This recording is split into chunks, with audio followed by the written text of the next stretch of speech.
who are going to share with you some wonderful memories and a lot of fun things about Dean Dickensheet and Anthony Boucher.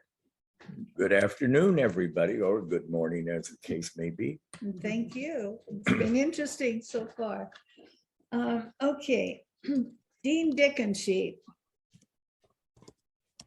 Most of you know him as a Sherlockian scholar, perhaps as an author or an anthologist of detective fiction, or even as a librarian. But to me, he was simply my cousin Dean. My grandpa Phil and Dean's father, Alf, short for Alpha, were brothers back in Kansas City, Missouri. Dean's family moved out west in the early 1940s and settled in the Los Angeles area, where Dean went to school at USC and later worked at Douglas Aircraft in Pasadena as a technical writer and librarian. We didn't see that much of that side of my father's family, as we lived in Washington State, and California really seemed like a fairy tale realm far, far away. But as I got older, I began to hear vague snippets of gossip about weird cousin Dean. But I forgot about him, and I went on with my life until it crashed into a divorce, and I moved back home with my dad. He happened to take me to San Francisco shortly thereafter, and I finally got to meet Dean and his wife, Shirley. That broke the ice, and some months later, at my request, they took me in to stay until I could find my own place. Living with them was the best experience ever. I was so lucky. Dean opened San Francisco up to me like a gift. He took me into their lives, and I never looked back. The first thing, though, was how to deal with old McCavity the cat. Dean always wore a huge falconer's glove to play with him. He was an indoor Siamese cat with a big attitude. Dean always swore he was a reincarnation of Moriarty. And I think these words from T.S. Eliot's Old Possum's book of Practical Cats proves it. And here's said to read a bit of it.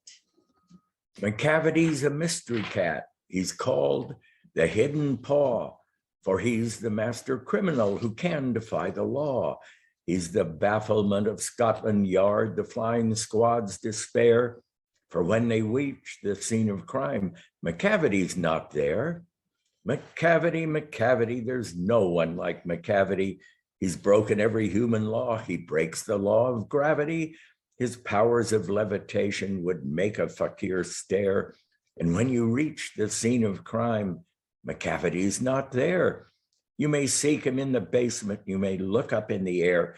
But I tell you once and once again, McCavity's not there. McCavity's a ginger cat. He's very tall and thin.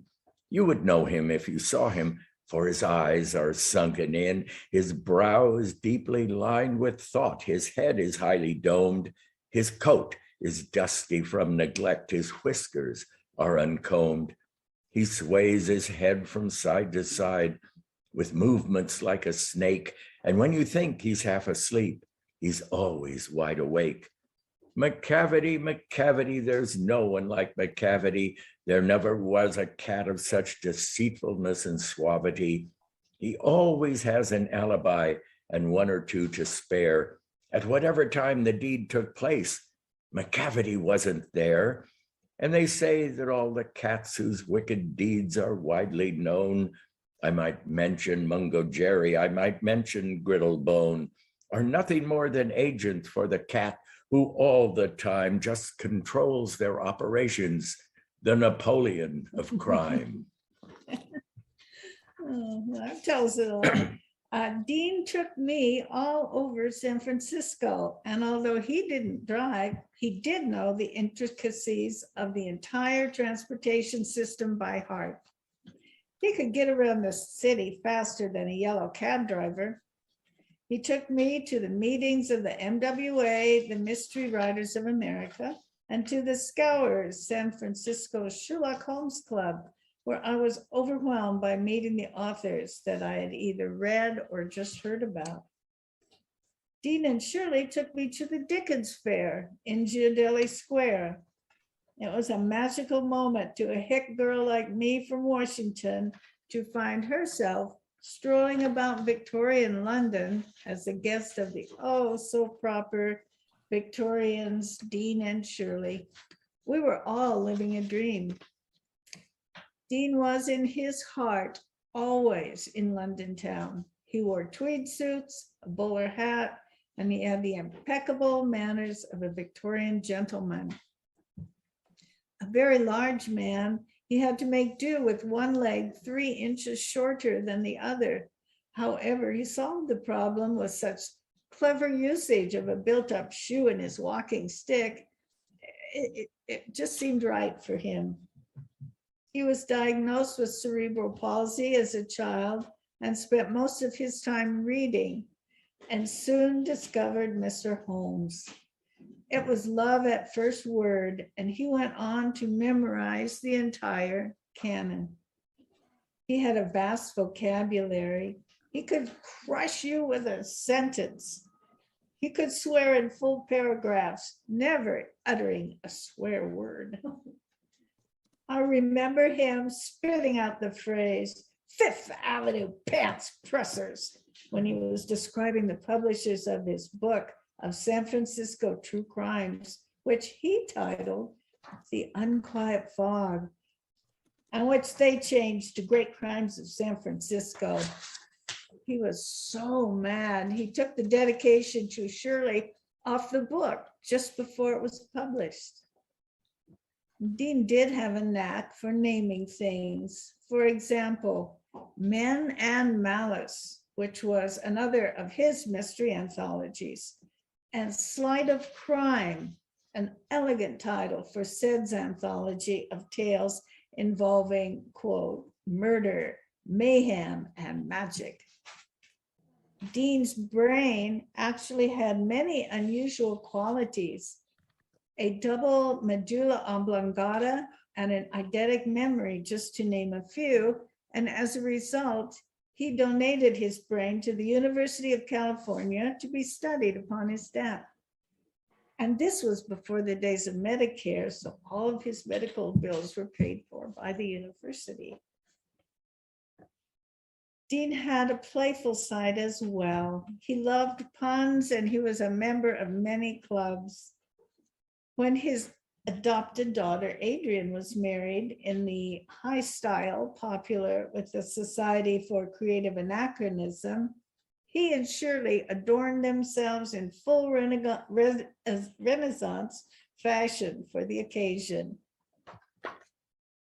Dean was a man of the cloth, too, being one of the original members of Kirby Hensley's Universal Life Church, a non-denominational, anything goes, free love, draft dodging congregation of the 1960s.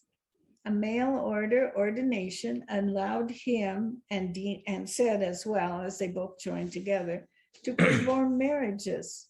In fact, Cousin Dean provided a beautiful ceremony for Ced and I when we got married in 1974. Now, I doubt if many people know this about Dean, but he was an expert at needlepoint, and he designed and stitched this beautiful piece for us using a quote from our wedding service. I'm not sure how many marriages Dean did, but Ced went on to marry half of our little town in Volcano, California, but that's a different story. As it happened, I met Ced thanks to our matchmaker, Dean, although one step removed. As I mentioned earlier, Dean took me to the MWA meetings, and there I met Michael Curlin, a mystery and science fiction writer. Mike took me to the Magic Cellar one night. The cellar was Ced's club, and he ran it from behind the bar. It was a small, low-ceilinged room located beneath and partnered with Turk Murphy's jazz club called Earthquake Magoons. It was complete with a bar, stage, tables and bleachers, and filled with the entire collection from a traveling stage magician popular in the 20s and 30s known as Carter the Great. 30 tons of magic apparatus, posters, costumes, and memorabilia gave it a real step back in time feeling of romance and mystery. And that's where we first met. Finally, a few weeks later, when my dad came to visit, I couldn't wait to take him to the cellar, that most unusual club in town. And although Sid didn't really remember me, I draped myself over the bar, acted like we were old friends to show off for my dad. And by the end of the night, he remembered me. Now, before I turn you over to Sid, I want to share one more memory of Dean, this time from our friend and Bay Area writer, Quinn Yarborough. She's the author of the St. Germain Vampire Chronicles and Chesterton Holt Ghost Detective series, among others. When I asked her what she remembered about Dean, she just said, if you didn't know Dean for real, the stories just wouldn't make sense. So now let's see if Seth can make sense of more of Dean's story. Before I get going about Dean, I'd like to give you a very brief bit of biographical information about Anthony Boucher. Excuse me. Tony was born in Oakland in 1911. His real name was William Anthony Parker White, but he thought the name was too ordinary, so he changed it to Anthony Boucher when his stories began getting published. Tony was a brilliant and complicated man. He could speak and write many languages, had degrees from USC and Cal Berkeley, a Phi Beta Kappa key, and he wrote fiction for the pulp magazines of the period. When he was 15 years old, Weird Tales published his first story, Ye Good Old Ghost Story. And this is a cover of that issue in April of 25. Later, his stories appeared in Unknown Worlds and then in Astounding Science Fiction. And he had the lead story in this Astounding, it was Barrier, a time travel story. In late 1949, he changed the world of science fiction and fantasy by editing the first truly literate publication, the Magazine of Fantasy. And this title lasted only one issue and was then changed to the Magazine of Fantasy and Science Fiction. And here's the cover of this gaudy little thing and this girl being attacked by a monster. But his true claim to fame most likely will be the literary criticisms he wrote for the New York Times, the Chicago Sun-Times, the San Francisco Chronicle, and many others. And with that said, I'll tell you a story. I met Tony Boucher for the first time 25 years before I met Dean Dickensheet at a meeting of the Elves, Gnomes, and Little Men's Science Fiction Chowder and Marching Society. I was 19 years old and going to school. In the days before computers and social media, fans met in bookstores or bars, and this was in a bookstore. The year was 1949, and the bookstore was the Garden Library on Telegraph Avenue in Berkeley. Tony Boucher was there, and Don Fabian, who started it all. So was Poul Anderson, Alva Rogers, and Phil Dick, who had not yet been published, as I recall. He was working in a record store in Berkeley at the time. In all, there were about 20 people crammed in the small store. All of this came about because one day in Sausalito, I happened to wander by a photography store that had a display of Hannes Bach's science fiction artwork in the window, alongside a copy of Lovecraft's The Outsider, in dust jacket, no less. Well, I went in and met the owner of the store, a lovely man by the name of Emil Pataya, who, in addition to being a photographer, was a writer of Weird Tales, a member of the so-called Lovecraft Circle, a friend of Clark Ashton Smith, and a self-described Orientalist. And it was Emil who took me to that meeting of the little men. It was truly a different world back then. Everyone was welcoming, and I felt right at home with the fans and would-be writers and editors. They talked about the latest issue of astounding science fiction and weird tales, and someone brought along a heavy copy of Great Tales of Terror and the Supernatural, and we discussed the merits of the most dangerous game and casting the runes. It was just a bunch of excited fans talking about the stories and writers they liked. And all of these fans and writers and future editors had two things in common: a love of things fantastic and empty pockets. No one had any money in those days, but it didn't matter because we had the written word to hold us all together. It was about this time that Tony Boucher began editing this magazine you see now, the Magazine of Fantasy. It was published quarterly, beginning with the fall 1949 issue, and included in it was Review Copy, a short story by H. Holmes, one of Tony's many names. Over the following months, I attended other meetings, continued going to school, but along came the Korean War. I didn't want to get drafted, so I joined the Air Force, and eventually I was stationed at 10th Air Force Headquarters near Detroit. This was in January of 1952. It so happened that the 10th World Science Fiction Convention was held in Chicago on the first weekend in September of 52, and I was determined to attend, so I took a week's leave.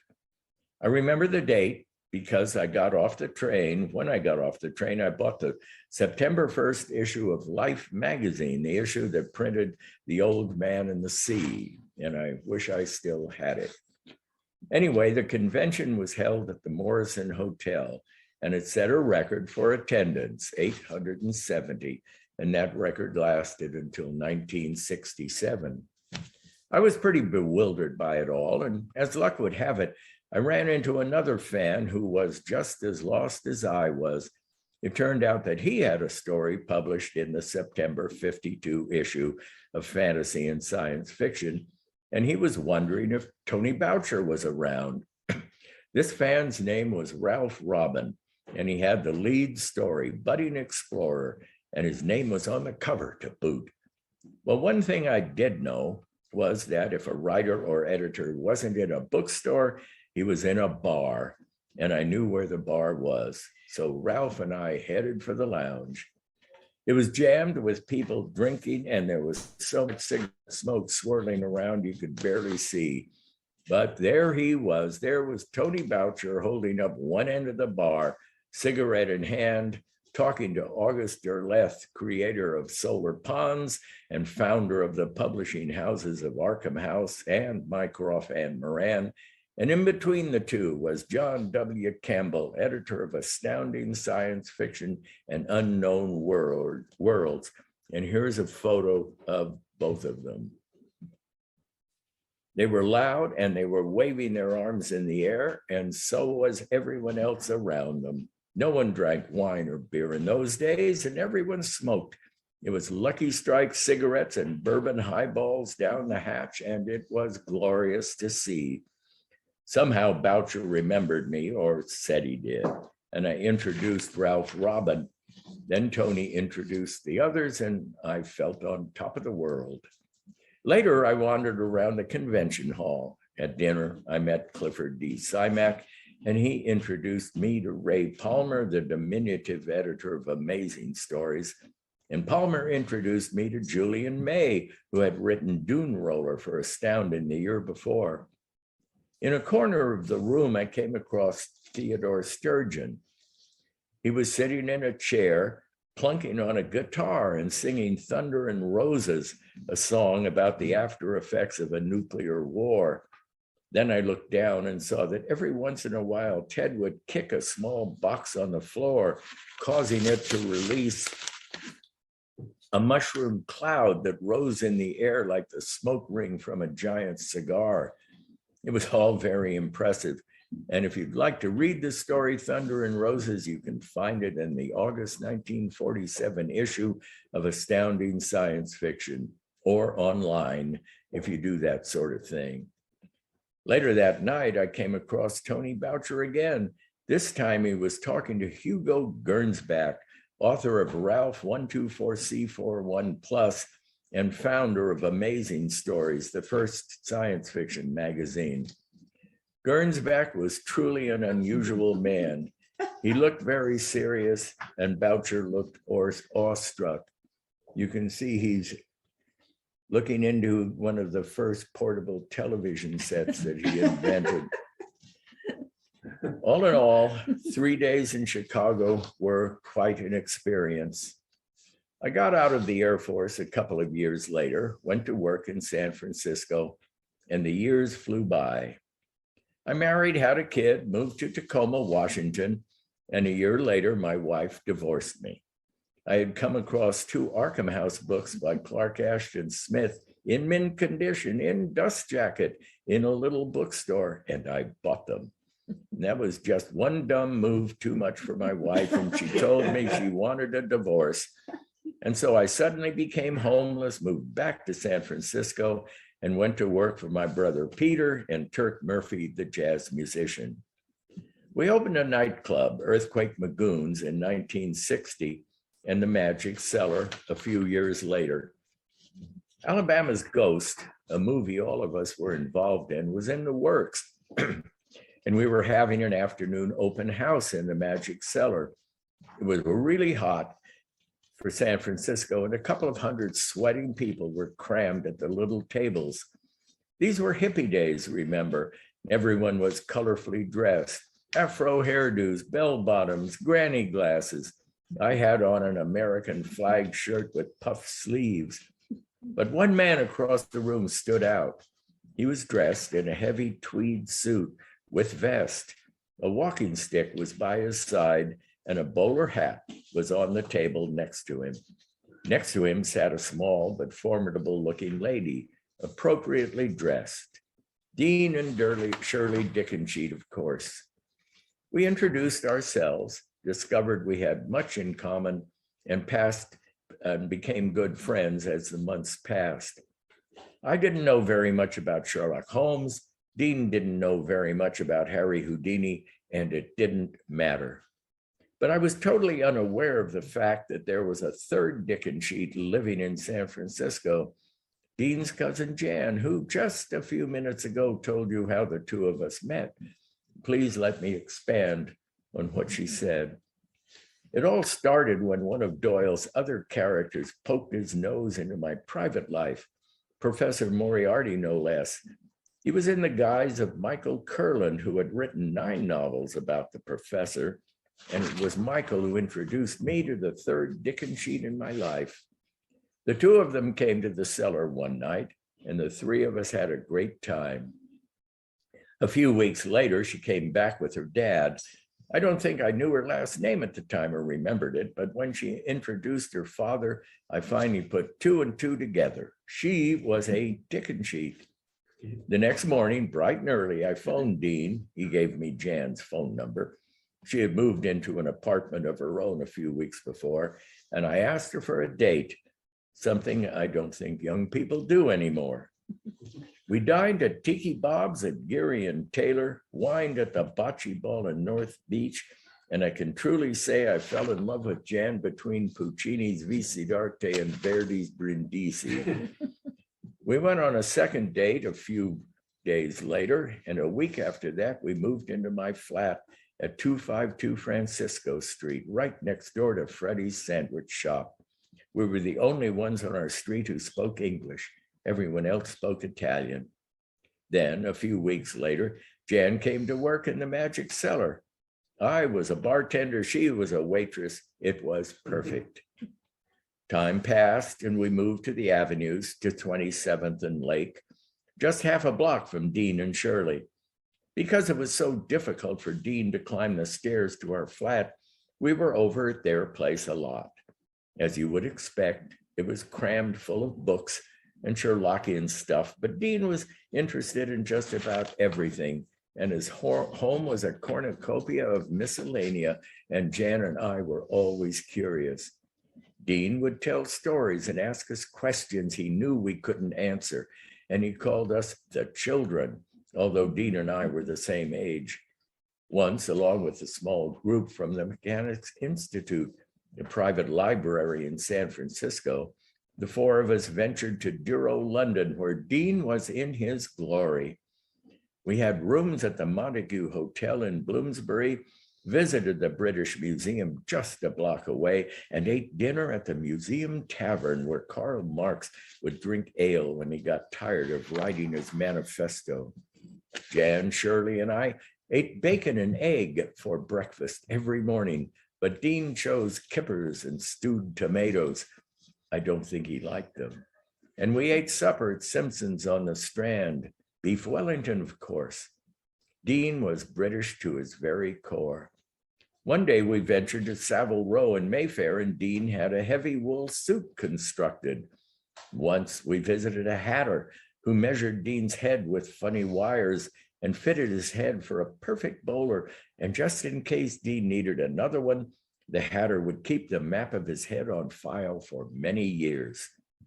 We were honored guests at the Sherlock Holmes Society of London, and Dean sported his new suit and donned his new bowler for the occasion. He was every inch the impeccable gentleman, and he gave a wonderful talk. Dean was as happy as I've ever seen him. But that happiness didn't last long, because our flight home was not London to San Francisco, it was Paris to San Francisco. And Dean most positively was not a Francophile, and he proved that during our stay in the City of Light. As Jan mentioned earlier, Dean prided himself on his ability to find his way around San Francisco by bus, trolley, or cable car, and he assumed he could do the same in Paris. He booked rooms for us at a small hotel near the Champs-Élysées and seats on the hovercraft from Dover to Calais. From there, a bus would take us into central Paris and to our hotel. All went well. We arrived in Calais and got on our bus to Paris. Was it the right bus? We'll never know, because none of us could speak French. And so we wound through the streets of Paris, and time passed. Here and there, people got off the bus until only 5 of us were left, the 4 of us and the driver. Then about 15 minutes later, the driver got off and didn't come back. What to do? We got off and tried to flag down a taxi, to no avail. All the cabs we saw were tiny, about the size of a VW Bug, and the drivers yelled at us, "No bagage, no bagage." At one point, Dean took a swing with his stick and hit one of the taxis on the backside, all the while shouting, "Frogs, damned frogs." We finally got to our hotel, but Dean took to his bed and refused to leave the room. For 2 more days, we brought him food, copies of the comic book, The Adventures of Tintin, and a few French girly magazines. He finally calmed down, but wanted nothing to do with Paris. And so we headed home. When we arrived in San Francisco, Dean was truly exhausted and had to be taken down the ramp in a wheelchair because of the pain in his legs. He remembered everything about our stay in London and nothing about Paris. That's the way he wanted it, and we were happy to oblige. Eventually, as all things must, yeah.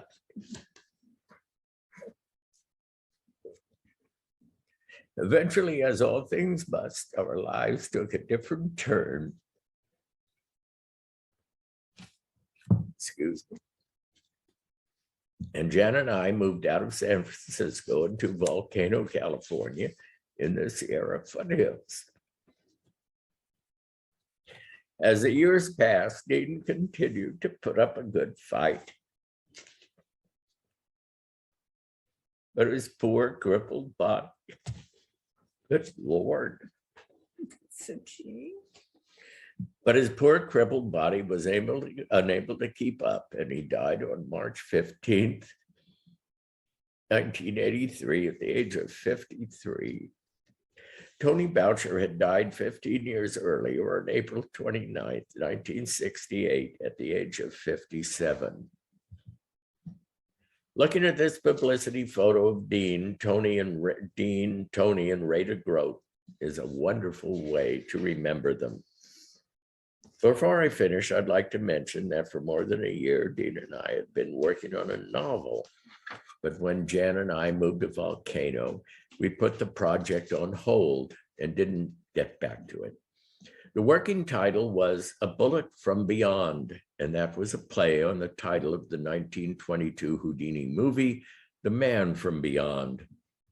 The full title is A Bullet from Beyond, being the account of an investigation of murder conducted by Harry Houdini, President, Society of American Magicians, and Sir Arthur Conan Doyle, past President, Psychical Research Society. Jan and I have given the manuscript and all the reference material to Mrs. Hudson to do with as she sees fit. In conclusion, Jan would like to read Robert H. Steele's memorial tribute to Dean. It appeared in the September 1983 issue of the Baker Street Journal. Dean Dickensheet, the beloved brother Hargrave of the Scowers and Molly Maguires of San Francisco, died on 15 March 1983. He was a kind and gentle man who loved books, and his talent and enthusiasm made him one of our finest Sherlockian scholars. Dean was a highly respected librarian and a successful editor of anthologies, an avid collector and author of many learned Sherlockian papers, and as our resident authority, he provided the final rulings in all Sherlockian disputes in the Bay Area. We will miss his counsel and advice, and we will also sorely miss his clever toasts, which always ended with the immortal "Confusion to the Pinkertons." Thank you all Thank so you. much. Thank you so much, Ced and Jan. Linda and I would like to thank all of you for joining us today with our Holmes Hounds and here at Baker Street West. We hope that you come visit us sometime. We would very much love to see all of you and meet you in person. But please come visit us here at Baker Street West, where the game is always afoot. Afoot.